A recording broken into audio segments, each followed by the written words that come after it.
Kabupaten Bekasi. Bawaslu Kabupaten Bekasi sore tadi kembali menggelar sidang ketiga terkait dugaan pelanggaran pemilu 2024 berupa penggelembungan suara caleg asal Partai Golkar dari Dapil 6 yang dilaporkan ke Bawaslu Kabupaten Bekasi, Jawa Barat. Tim Sarim Center bersama kuasa hukumnya memberikan apresiasi kepada Bawaslu yang sudah melakukan tugas dan wewenangnya sesuai dengan peraturan Undang-Undang Pemilu Nomor 7 Tahun 2017 sebagaimana beberapa kali telah diubah, termasuk peraturan Bawaslu Nomor 7 Tahun 2022 dan peraturan Bawaslu Nomor 9 Tahun 2022, di mana tujuannya adalah untuk mengawal dan mengawasi penyelenggaraan pemilu 2024 jujur dan adil, termasuk pemeriksaan secara cepat laporan pelanggaran pemilu. Pelanggaran administrasi ini sudah jelas bahwa PPK Kecamatan Pebayur ini melanggar. Nah, ini seperti apa tanggapan Bapak?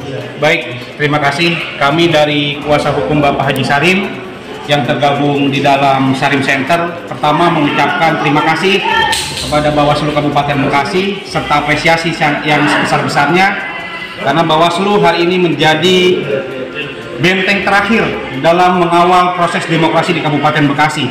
Selanjutnya kami juga memohon kepada Bawaslu Kabupaten Bekasi karena ada dua hal yang menjadi fokus kita di tim kuasa hukum. Yang pertama, adanya dugaan pelanggaran administrasi yang tadi sudah diputus bahwa PPK terbukti secara sah dan meyakinkan melanggar administrasi. Kemudian yang kedua, tetap akan terus kami dorong Bawaslu agar menindaklanjuti dugaan tindak pidana pemilu yang dilakukan oleh PPK Kecamatan Bayuran. Nah, untuk mendorong tindak pidananya seperti apa, Bang? Kita akan terus berkomunikasi dengan Bawaslu dan Gakumdu terkait proses penanganan dugaan tindak pidana pemilu yang menarik atau yang diduga dilakukan oleh PPK Kecamatan Bayuran. Harapan saya tetap kita fokus kepada proses penegakan hukum.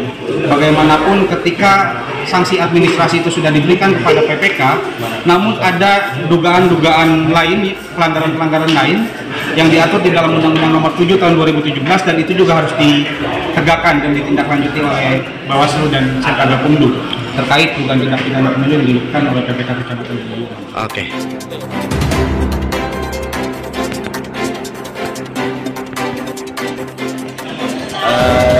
Barusan sudah kita sampaikan penyerahan putusan, salinan putusan Bawaslu Kabupaten Bekasi dalam proses penanganan pelanggaran administratif.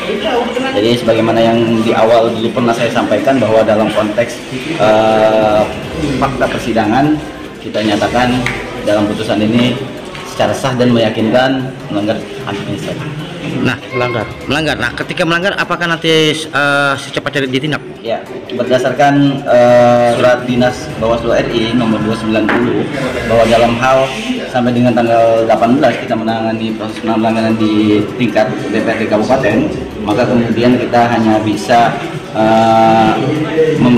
membuat dua keputusan. Yang pertama adalah menyatakan secara sah dan meyakinkan pelanggaran administratif. Yang kedua, meminta kepada KPU untuk menegur ya pada si terlapor yang melakukan dan tidak mengulangi kembali gitu. Nah, kenapa kita putusannya dalam konteks dari pertanyaan ya bisa nggak tindak lanjut untuk perbaikan. Nah, karena sampai dengan tanggal 18 ini sudah dilari ke KPU RI, maka kemudian berdasarkan dari surat dinas Bawaslu RI 290 itu nanti penyelesaian perselisihan hasil pemilu itu lalu di Mahkamah Konstitusi. Betul, dalam konteks pidana pun sedang berjalan kan, ya kan? Kita sekarang memang sedang melakukan klarifikasi pada terlapor, siapa yang menjadi terlapornya. Tentu dalam kasus yang tadi saya serahkan ini kan terlapornya PPK. Sejauh ini memang PPK tidak ada yang kooperatif untuk menghadiri undangan kita pemanggilan. Nah, rencana dalam waktu dekat ini kita akan datangi ke rumahnya. Okay. Bang, kalau pelanggaran administrasi dampaknya apa untuk minimal punya dasar bahwa dalam proses penanganan pelanggarannya itu ditangani di Bawaslu.